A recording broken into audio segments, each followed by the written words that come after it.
Sir ये तो मर चुकी है। रेडी, एम्बुलेंस को फोन करो। ये सब कैसे हुआ? मैंने देखा था सर। क्या हुआ था? सर हमारे आंखों के सामने एक ट्रक आया और इस औरत को कुचलकर चला गया सर। श्रेया कुछ मिला? नहीं सर, कुछ भी नहीं मिला।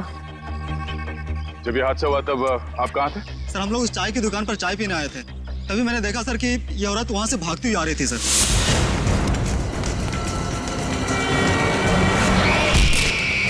सर शायद ये स्पीड में आते हुए ट्रक को देखकर डर गई होगी, इसे पता ही नहीं चला होगा कि क्या करे। पर उस ट्रक ड्राइवर को तो पता होना चाहिए था कि उसे क्या करना है। वो ब्रेक लगा सकता था, ट्रक को दूसरी ओर मोड़ सकता था, या फिर एक्सीडेंट के बाद पुलिस स्टेशन में जाके अपने आप को सरेंडर कर सकता था। एक औरत को ठोकर मार के भागना, ये कहाँ की इंसानियत है? सर वो इंसान नहीं, हैवान था सर। वो ट्रक को फुल स्पीड में लेकर आया सर और इस औरत को कुचलकर चला गया। तुमने उस ट्रक का नंबर नोट किया? नंबर देखा था? हाँ सर।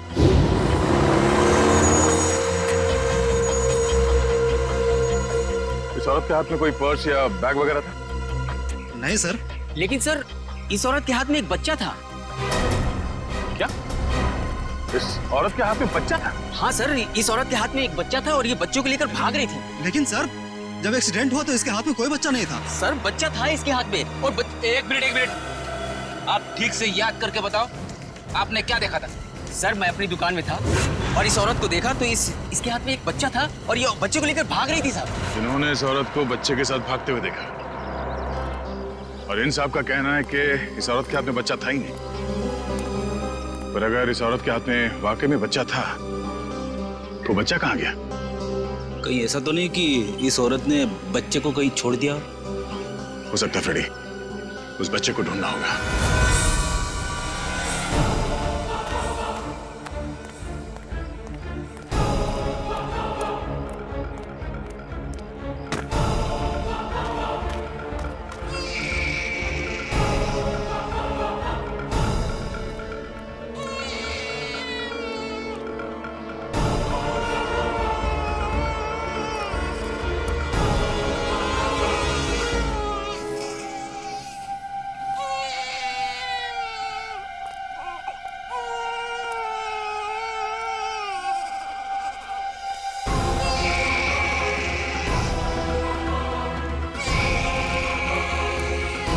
आप रेडी?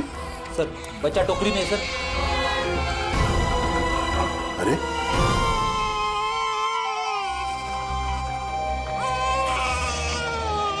उस औरत ने बच्चे को यहाँ पे टोकरी में छोड़ दिया। लेकिन सर कोई अपने बच्चे को इस तरह टोकरी में छोड़ के क्यों जाएगा? हाँ साहब कहिए। ये बच्चा यहाँ इस टोकरी में कैसे आया? बच्चा? हाँ सर मुझे नहीं पता, मैं तो अपनी दुकान लगा रहा था, फल लेने गया था। इसका मतलब है मरने से पहले इस औरत ने इस बच्चे को यहाँ टोकरी में रखा। हमें उस मरी हुई औरत का पता लगाना है और ये बच्चा।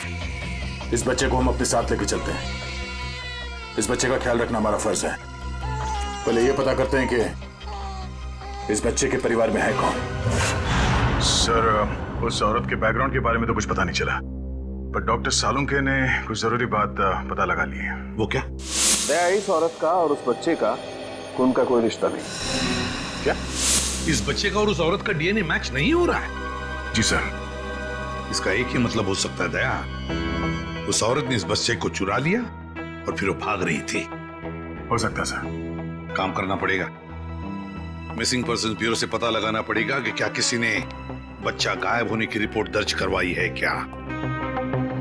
और डॉक्टर सालुंके का इस बच्चे की माँ के बारे में भी कुछ कहना है सर। क्या? इस औरत ने जो सैंडल पहने हुए थे, उस सैंडल के नीचे के हिस्से की तरफ हमें खून के कुछ अंश मिले। उस खून का डीएनए करने से पता चला कि उस खून का डीएनए और उस बच्चे के खून का डीएनए आपस में मैच होते हैं। और उस औरत की उम्र जिसका वो खून है लगभग 28 से 30 साल होनी चाहिए। खून के निशान? फिर जरूर इस बच्चे की माँ बुरी तरह से घायल हुई होगी। सर हो सकता है उस अनजान औरत ने ही हमला किया हो बच्चे की माँ पर और बच्चे को लेकर भाग गई। सर लगता है ये कोई बहुत बड़ी साजिश है। उस औरत का एक्सीडेंट नहीं बल्कि जानबूझ के खून किया गया है।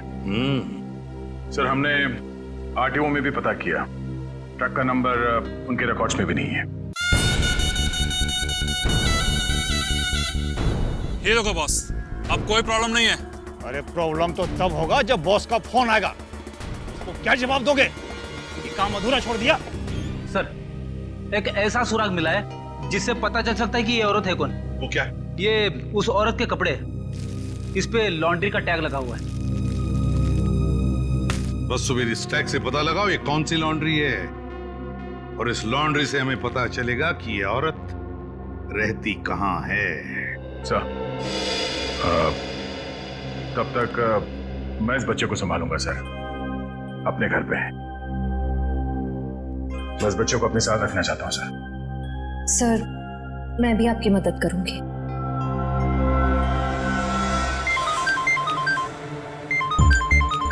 उसी का फोन है। सलाम बॉस। मुझे वो बच्चा किसी भी हालत में जिंदा चाहिए, किसी भी हालत में। समझ गए तुम? जी बॉस।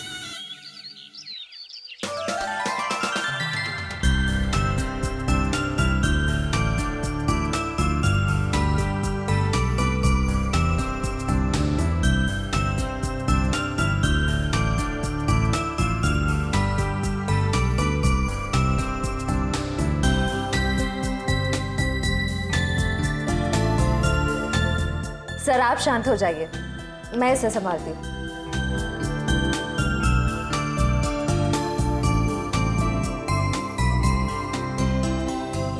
अरे इतनी बात मेरी समझ में नहीं आई। ये बड़े से बड़े मुजरिम को मैं आराम से निपट सकता हूँ, पर छोटे बच्चे को संभालना जरा मुश्किल काम है ना। सर, एक बात कहूं, आप कुछ भी कर सकते हैं। आपके लिए कोई काम मुश्किल नहीं है। बड़े बड़े गुनहगारों से निपट सकते हैं, छोटे बच्चों को संभाल सकते हैं। बस जरूरत है तो अपने अंदर छुपे हुए दया को बाहर निकालने की, जिसका दिल मोम जैसा है, जो सबकी कदर करते हैं, जो प्यार करना भी जानते हैं।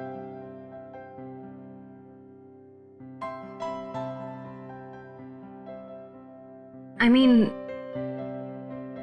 जो सबकी इज्जत करना भी जानते हैं। अब चिंता करने की कोई जरूरत नहीं है सर, मैं आ गया हूं। अरे फिर तुम, क्या बात है? आओ। सर, हाँ। जब मुझे एहसास हुआ कि आप अकेले बच्चे को संभाल नहीं पाओगे तो मैं आ गया। ला, बच्चा दो। इट्स ओके सर, मैं बच्चे को नहीं संभाल पाओगी, मुझे दे दो। लेकिन फ्रेडी, बच्चे को नींद नहीं आएगी, उसे सुलाने का तरीका मेरे पास है। बच्चा दे दो।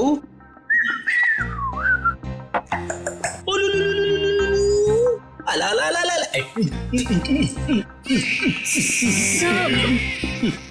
फ्रेडी क्या कर रहे हो?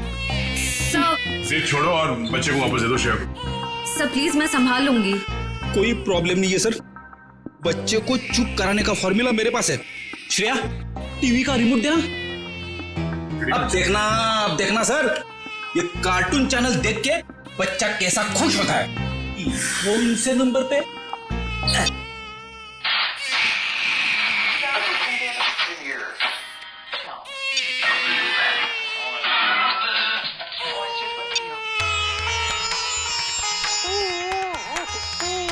फिर एक मिनट, वो शास्त्रीय संगीत वाला चैनल फिर से लगाना।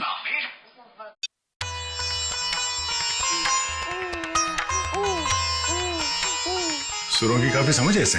हाँ सर, बड़ा होके बड़ा संगीतकार बनेगा। सब हो रही दुकान।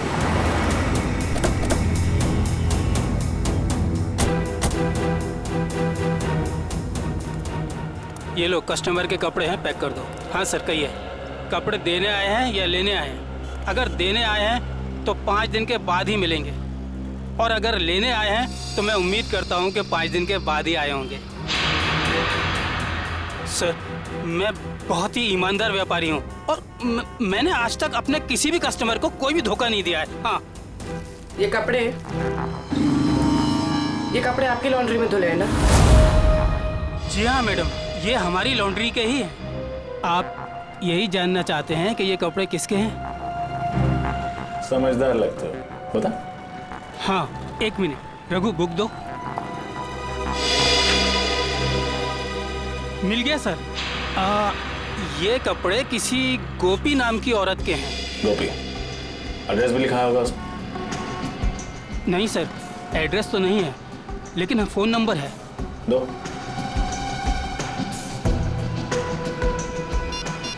साहब, मुझे तो पहले से शक था जब वो लड़की यहाँ कपड़े डालने आई थी। ऐसा क्या किया था उसने? मैडम, मैंने बोला 5 दिन बाद कपड़े लेके जाना। वो बोली मैं 2 दिन में आऊंगी। मैंने कहा नहीं मिलेंगे, तो मुझसे गुस्सा करने लगी। बोली तुम्हें धोबी घाट पर ले आकर उल्टा लटका दूंगी, और किसी के साथ मोटरसाइकिल में बैठकर चली गई। उस मोटरसाइकिल वाले का चेहरा देखा था तुमने? साहब, उस समय शाम हो चुकी थी और वो रोड के उस पार खड़ा हुआ था, तो मैं ध्यान नहीं दे पाया साहब। इस मोबाइल नंबर के जरिए हम उस मोटरसाइकिल वाले तक पहुंच जाएंगे। चुप रहो, समझे? तो एक मिनट। उस औरत का नाम गोपी था। Very good. उसके मोबाइल नंबर से उसका घर का पता निकालो। इस केस में इस औरत की पूरी जानकारी चाहिए हमें, ठीक है?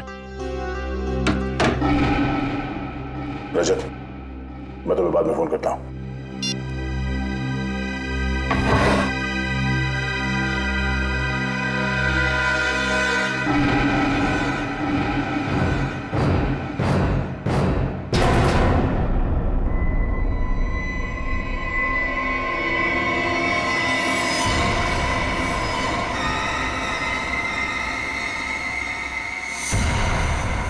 दया, तुम फौरन अपनी बंदूक नीचे रख दो, वरना इस लड़की का भेजा बाहर कर देंगे।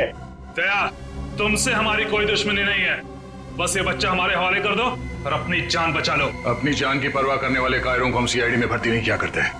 अगर इस बच्चे को किसी ने छुआ भी ना, तो तुम सबकी अर्थी यहीं से उठेगी। अर्थी तो इस छोकरी की उठेगी। दया, बस तुम कंधा देने के लिए तैयार रहो।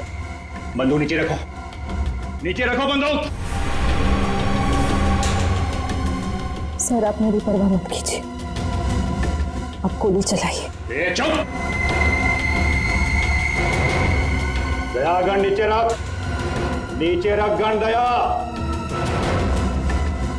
वरना इस छोकरी की खोपड़ी उड़ा दूंगा मैं। एक मिनट।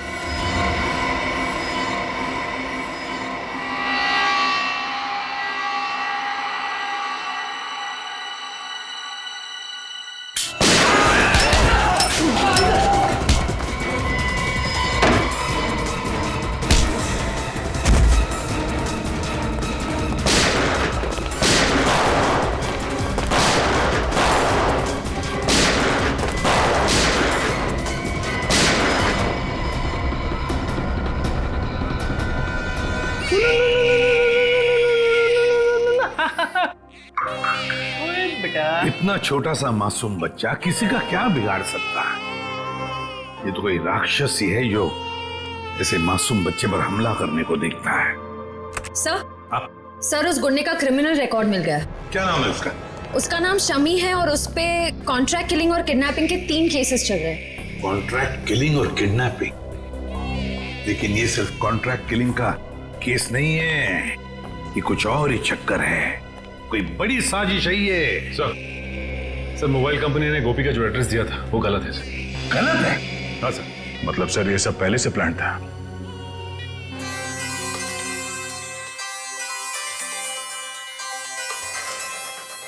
अरे, वाइफ का फोन।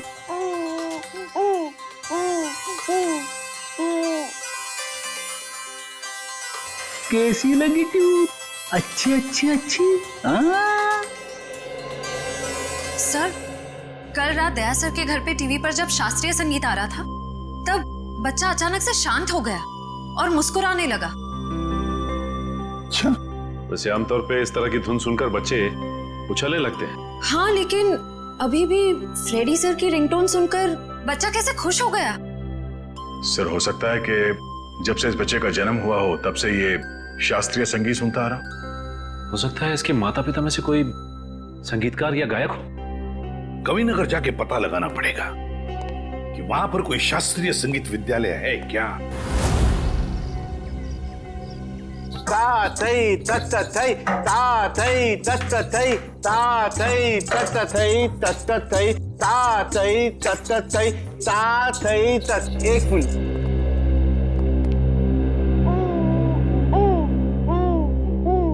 सर,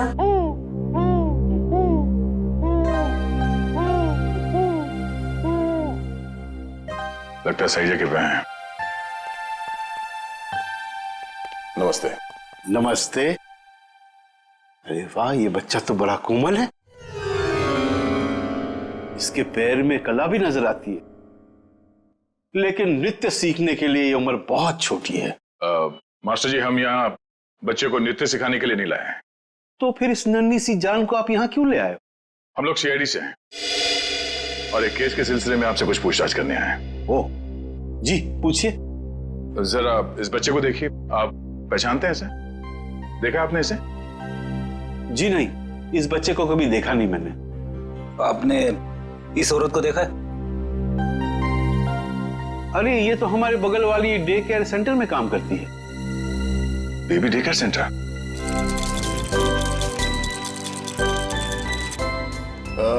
एक्सक्यूज मी, आप इस औरत को पहचानती हैं? ये तो गोपी है, हमारे यहाँ आया का काम करती है। लेकिन हुआ क्या है इसे? कल एक ट्रक एक्सीडेंट में उसकी मौत हो गई है। खैर, आप इस बच्चे के बारे में क्या बता सकती हैं? इसका नाम बॉबी है और इसकी माँ का नाम जूही है। ये LSD सोसाइटी में रहती है। LSD society?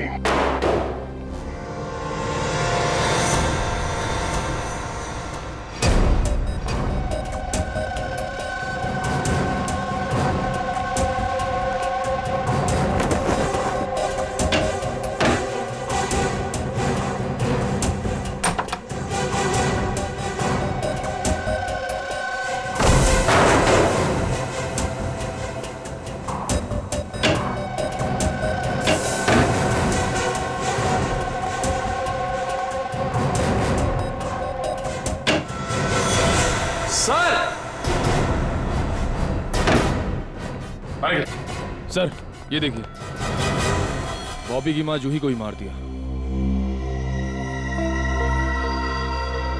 ये देखो, गोली गले और पेट पे मारी गई है। लगता है इसे मरे हुए भी काफी समय हो गया। खून पूरी तरह से सूख गया। सर, ऐसा लग रहा है मैंने इनको कहीं देखा है, लेकिन याद नहीं आ रहा कहाँ देखा है। सर वो देखिए।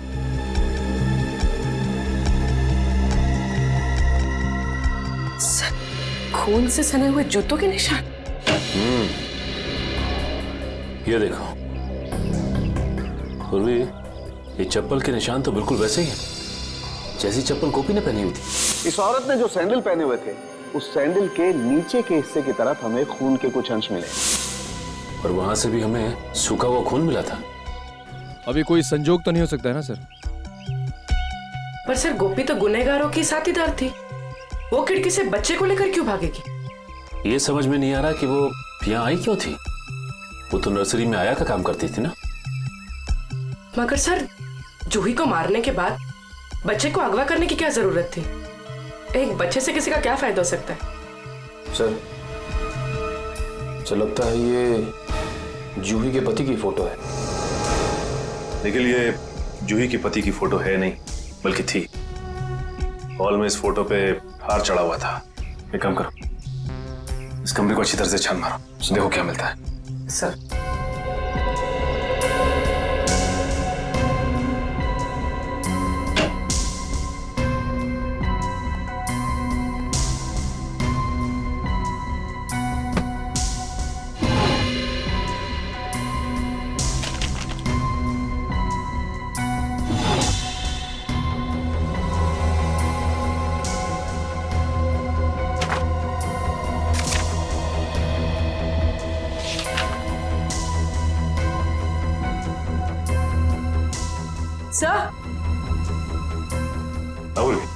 सही देखिए। तो जूही एक एक्ट्रेस थी, इसीलिए उसने अपना पोर्टफोलियोज बनाया था। याद आया सर, मैंने इनको एक पंजाबी फिल्म में देखा था, उसमें हीरोइन थी। अच्छा? हाँ सर। इस घर का लिव एंड लीज एग्रीमेंट मिला है सर।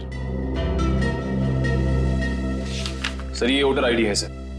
इसमें इनका नाम जूही नहीं बल्कि असली नाम शीतल है सर। और ये जीवन शांति आश्रम का रिसीप्ट भी है सर। तो ये बात है। ये जूही उर्फ शीतल 5 सालों तक एक आश्रम में रह रही थी और 1 साल पहले ही आश्रम से बाहर आई है। मगर सर, एक फिल्म की हीरोइन 5 साल तक आश्रम में क्यों रहेगी? ये देखो, शीतल के पिता रविकांत का नाम लिखा हुआ है इस कार्ड पे। सर, ये रहा डॉक्टर रविकांत का घर। बहुत बड़े साइंटिस्ट हैं वो।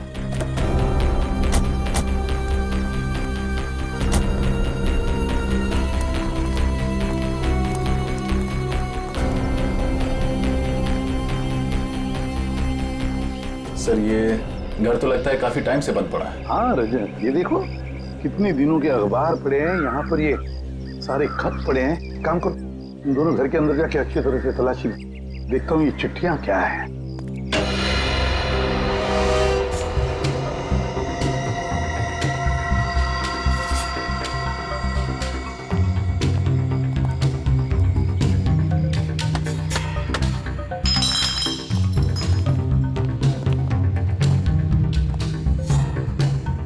हमसे पहले ही यहाँ कोई आ चुका है, शायद कुछ ढूंढने। देखो, कुछ हाथ लगता है क्या? सर,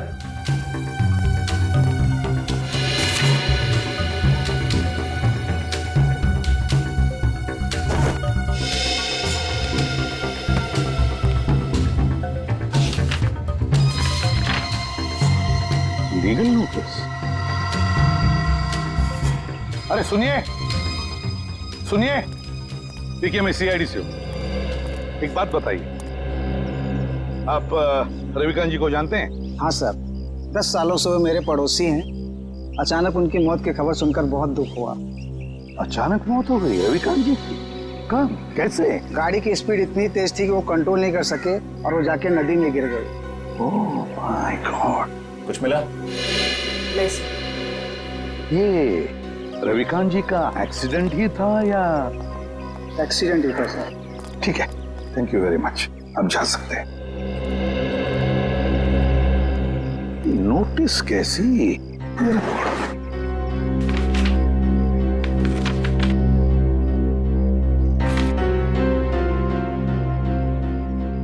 माय गॉड, तो रविकांत जी के घर की नीलामी की नोटिस है।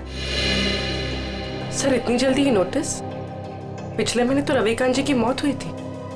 तो पूर्वी, पिछले महीने रविकांत जी की मौत होगी, उसके बाद में उनकी बेटी शीतल की मौत। ये कोई कोइंसिडेंस नहीं हो सकता, कोई इत्तेफाक नहीं है, ये कुछ और ही चक्कर है। कुछ ना कुछ तो गड़बड़ जरूर है। और फिर अब शीतल के बच्चे की भी जान को खतरा है। इस रविकांत जी के एडवोकेट से मिलना पड़ेगा, वकील से मिलना पड़ेगा, पता लगाना पड़ेगा इस घर के नीलामी का राज क्या है। ओ, रविकांत जी की प्रॉपर्टी की नीलामी की नोटिस? ये तो मैंने बनवाई है, लेकिन आपको कहां से मिली? उनके घर से। एक और बात, उनकी बेटी शीतल का किसी ने खून कर दिया। शीतल का खून? लेकिन ये किसने किया? उन्हीं का पता लगाने ही तो हम आपके पास आए हैं। मैं कुछ समझा नहीं। रविकांत जी और शीतल के बाद इस मकान पर हक किसका बनता है? शीतल जी के बेटे बॉबी का। सिर्फ मकान पर ही नहीं, कसारा में जो 50 एकड़ जमीन है वो भी बॉबी के नाम हो जाएगी। अच्छा, और ये नीलामी का आइडिया किसका था? रविकांत जी के छोटे भाई राकेश का। राकेश? इस राकेश के बारे में और कुछ जानते हैं? जी हाँ, दरअसल उनके परिवार को मैं पिछले 15 साल से जानता हूँ। उनके सारे लीगल मैटर्स मैं ही देखता हूँ। रविकांत और राकेश के पिताजी की जब मृत्यु हुई तो उनके प्रॉपर्टी का सबसे बड़ा हिस्सा रविकांत को मिला और सिर्फ 15% राकेश को। ऐसा क्यों किया उनके पिता? क्योंकि राकेश के तौर तरीके और आलसीपन की वजह से उनके पिताजी काफी नाराज थे और उनको राकेश पर भरोसा नहीं था।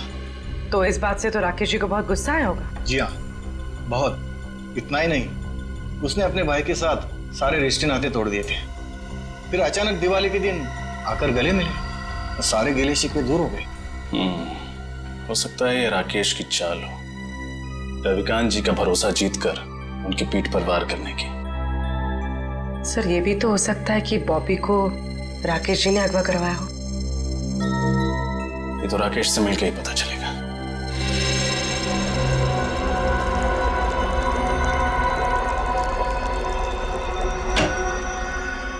Excuse me.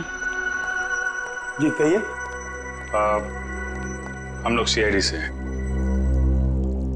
डॉक्टर रविकांत के बारे में तो आप लोग जानते ही होंगे। जी डॉक्टर रविकांत मेरे गुरु जैसे थे। आप? जी मेरा नाम फनीश है। इस लैब में जो भी रिसर्चेज होती हैं उन्हें मैं फाइनेंस करता हूँ। मिस्टर फनीश, हम डॉक्टर रविकांत की मौत के बारे में आप लोगों से कुछ पूछताछ करने आए हैं। उनकी मौत से तो हम सबको बहुत बड़ा सदमा पहुंचा है सर। न केवल इस लैब का बल्कि हमारे देश का भी बहुत बड़ा नुकसान हुआ है। लेकिन वो कहते हैं ना कि नसीब के आगे किसी का बस नहीं चलता। ऐसा लगता है कि उनकी मौत से किसी और का नसीब जरूर जग गया है। मैं कुछ समझा नहीं। हमें शक है कि उनकी कार का एक्सीडेंट हुआ नहीं है बल्कि करवाया गया है। यानी किसी ने उनका मर्डर किया? शायद। वैसे किस चीज पे रिसर्च कर रहे थे डॉक्टर रविकांत? इसके बारे में तो उन्होंने कभी किसी को कुछ नहीं बताया। वो एक टॉप सीक्रेट रिसर्च कर रहे थे, इसीलिए उसका जिक्र उन्होंने कभी किसी को नहीं किया। सर वो कुछ डरे डरे से रहते थे। क्यों? किससे? इसके बारे में उन्होंने किसी को बताया नहीं, लेकिन वो अपने जो रिसर्च के पेपर्स है ना वो अपने केबिन के लॉकर में रखते थे और तकरीबन हर रोज वो लॉकर का पासवर्ड चेंज करते थे। पता नहीं क्यों। लगता है ये रिसर्च की वजह से ही उनका खून किया गया है। उनका केबिन दिखाइए जरा।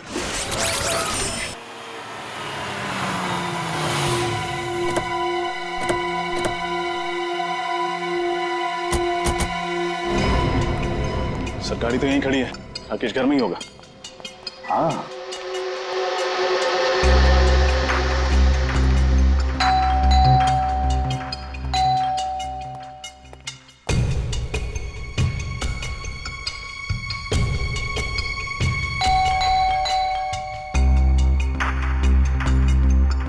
तो लगता है घर में कोई नहीं है, कोई दरवाजा नहीं खोल रहा है। घर में कोई तो है, आवाजें आ रही हैं। खोल दो दरवाजा।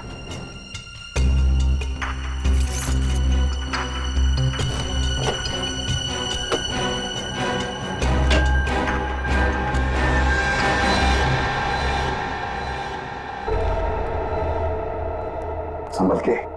3 खून किए उसने।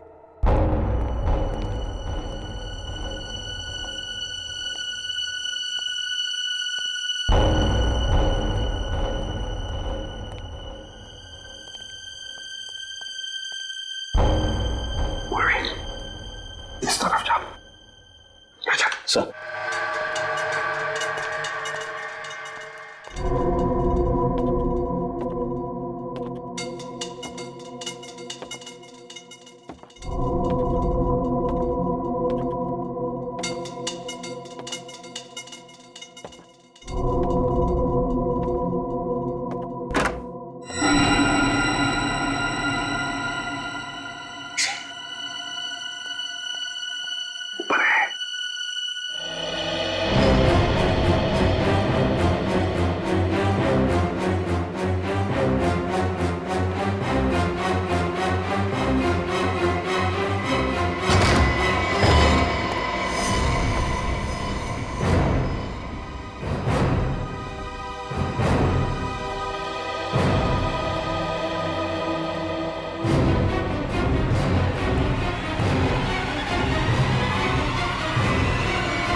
कौन है आप लोग?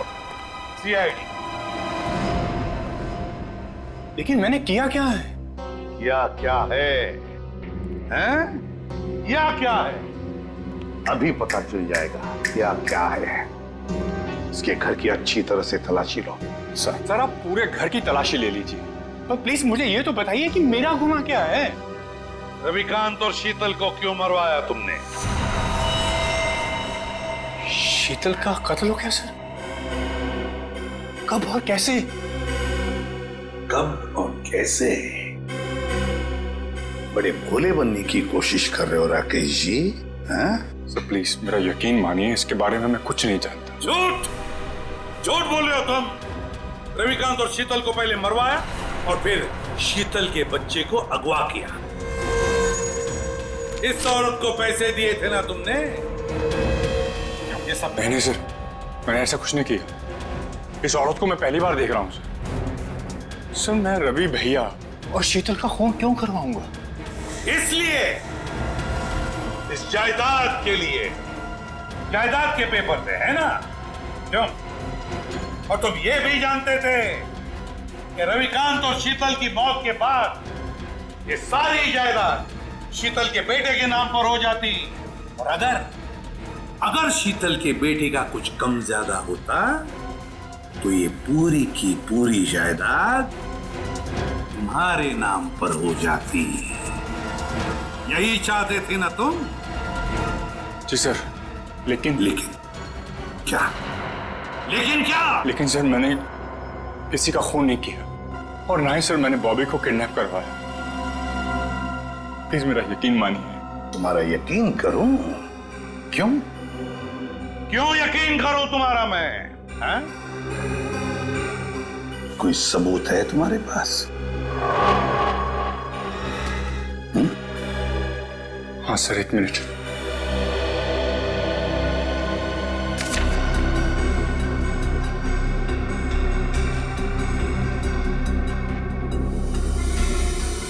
रविकांत चैरिटी फाउंडेशन, 50 लाख रुपए। जी सर, जायदाद में जितना भी मेरा हिस्सा था उस सबको बेचकर सारे रुपए में रवि भैया की चैरिटी में डालने वाला था। सर, भगवान का दिया हुआ मेरे पास सब कुछ है। पैसों के लिए मैं अपने भैया का खून क्यों कर रहा हूं? सर,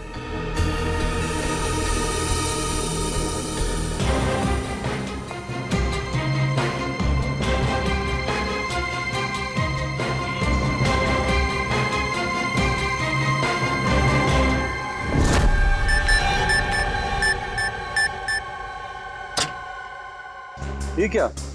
लॉकर तो खाली है। खाली है? अभिजीत, ये देखो अभिजीत, ये रिसर्च पेपर्स हैं, जला दिए गए हैं। वही पेपर है ना? हाँ सर, ये तो वही रिसर्च पेपर्स है जिन पर डॉक्टर रविकांत रिसर्च कर रहे थे, पर उन्होंने ये जलाए क्यों? शायद उन्हें डर होगा कि ये रिसर्च के पेपर किसी गलत हाथों में ना पड़ जाए। पंकज, मिला कोई? नहीं सर, सारी फाइल्स डिलीटेड है। एक फाइल है, इसको मैं खोलने की कोशिश कर रहा हूँ सर, एक सेकंड। सर, खुल गई। क्या है इसमें? पता नहीं, साइंस के आई थिंक कोई फॉर्मूलाज है, मेरे तो कुछ समझ में नहीं आ रहा है। मैं देखता हूँ।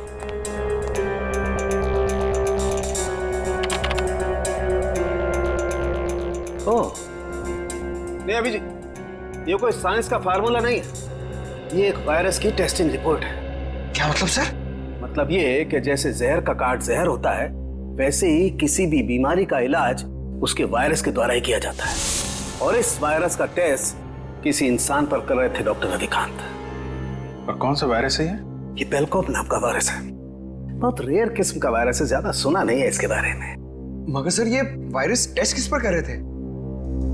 माय गॉड, मैं समझ गया अभिजीत। अरे, है कौन वो? अभी नहीं, 1 घंटे के बाद मैं तुम्हें ब्यूरो में मिलता हूँ, कंफर्म कर लूं फिर बताता हूँ। सचिन, पता चला डॉक्टर रविकांत लैब में क्या बना रहा था? नहीं सर, अब तक तो कुछ नहीं पता चला। सालू के साहब कह के गए हैं कि 1 घंटे में वापस आता हूँ फिर। बस पता चल गया, मैंने गुत्थी सुलझा ली। यार तुम्हें बताना सालुंखे।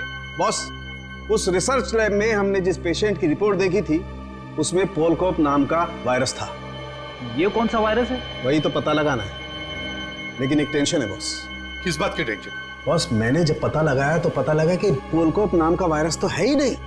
अरे तो फिर सालुंखे साहब, उस मरीज के शरीर में ये वायरस आया कहां से? वही तो बॉस, मैंने जब उस बच्चे का ब्लड टेस्ट किया दोबारा से तो पता ये चला कि उसे हिस्लेक्सिया नाम की बीमारी है, सांस लेने की बीमारी, जिसका कहीं कोई इलाज नहीं है। लेकिन जब मैंने बच्चे का ब्लड टेस्ट किया तो पता ये चला कि हिस्लेक्सिया का असर उसके शरीर में, उसके खून में धीरे धीरे कम हो रहा है। वो कैसे? वही तो प्रॉब्लम है बॉस। जब मैंने बच्चे का ब्लड टेस्ट दोबारा से किया तो पता लगा कि उसके शरीर में अलग अलग किस्म के वायरस हैं, जिसकी वजह से हिस्लेक्सिया का असर उसके खून में धीरे धीरे कम हो रहा है, और इन्हीं वायरस में से पोलकॉप वायरस भी है। मतलब वो टेस्ट रिपोर्ट बच्चे की थी? हाँ बिल्कुल। मतलब ये जो कुछ भी हुआ है इस पोलकॉप वायरस की वजह से ही हुआ है। कोई तो है जो इस पोलकॉप वायरस पर कब्जा करना चाहता है। हाँ सर, डॉक्टर रविकांत ने वायरस के सारे सैंपल और रिसर्च के सारे मटेरियल तबाह कर दिए, बर्बाद कर दिए सर। अब ये वायरस सिर्फ बच्चे के अंदर है। मतलब सचिन, बच्चे की जान को खतरा है।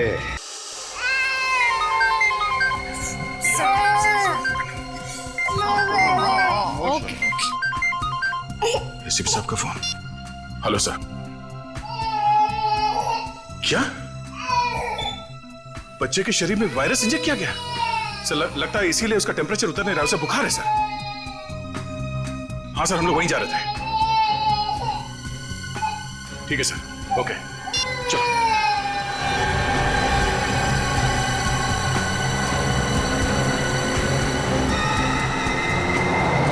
चलो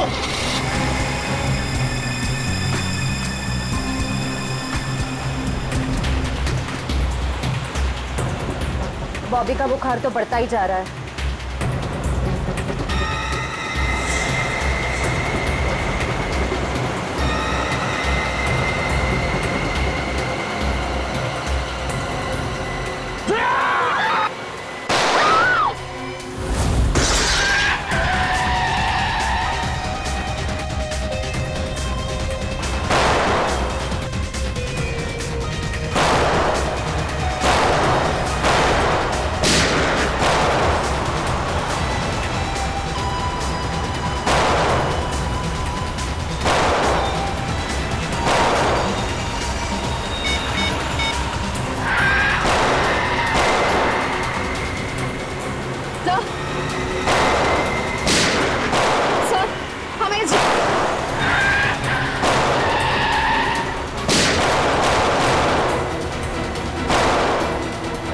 क्या तुम ठीक हो?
गोली खत्म हुई है।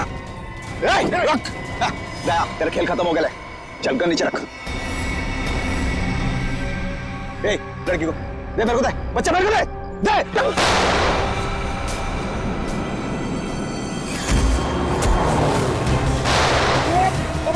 किसके कहने पे किया ये सब? शर्म आनी चाहिए तुम्हें। एक मासूम बच्चे के साथ तुमने ऐसी घिनौनी हरकत की। मैं मजबूर था ऑफिसर। मैंने डॉक्टर रविकांत की रिसर्च पर लाखों रुपए खर्च किए, यह सोचकर कि रिसर्च कामयाब होगी तो मैं करोड़ों रुपया कमाऊंगा, मेरी कंपनी के शेयर्स फिर से टॉप पर आ जाएंगे। लेकिन डॉक्टर रविकांत अपने इन्वेंशंस तुम्हें नहीं बल्कि सरकार को देना चाहते थे ताकि हमारे देश के आम लोगों को फायदा हो। पर यह बात तुम्हें बर्दाश्त नहीं हुई। कैसे बर्दाश्त होती सर? लाखों रुपए का जुआ मैंने खेला, सारा रिस्क मैंने अकेले ने उठाया और डॉक्टर रविकांत वो फार्मूला गवर्नमेंट को देना चाहते थे जो मुझे उसके लिए फूटी कौड़ी नहीं देते सर। और ये बात उन्हें समझाने की मैंने बहुत कोशिश की और उन्होंने मेरी एक नहीं सुनी सर। बॉबी को अगवा करने का प्लान तुम्हारा ही था ना? हाँ सर, और जब मुझे पता चला कि डॉक्टर रविकांत ने वो वायरस बॉबी की बॉडी में इंजेक्ट कर दिया है तो मैंने गोपी को आया बनाकर वहां भेजा। और बॉबी को अगवा करने का प्लान बनाया। लेकिन जब गोपी को तुम्हारे घिनौने इरादों के बारे में पता चला तो उसके अंदर की ममता जाग गई और वो बॉबी को लेकर भाग गई। और उसी की बेवकूफी की वजह से मेरा सारा प्लान चौपट हो गया। अपनी मौत की वो खुद जिम्मेदार है। तुम जैसे हैवानियत के पुतले इंसानियत के बारे में कभी समझ नहीं पाओगे। तुम्हें तो ऐसी सजा होनी चाहिए जिसे देखकर हैवानों की रूह कांप उठे।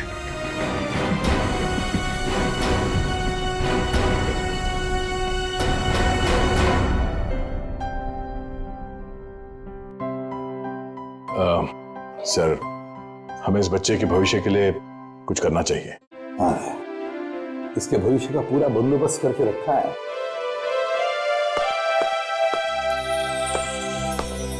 सर जी। हाँ सर जी, आज के बाद बॉबी को मैं संभालूंगा। अपने भाई के बेटे की तरह नहीं, बल्कि अपने बेटे की तरह से बड़ा कर। ये तो बहुत खुशी की बात है। लेकिन जिंदगी में कभी इस बच्चे को किसी मदद की जरूरत पड़े तो हमें जरूर याद करना। बहुत खुशी होगी हमें। Thank you.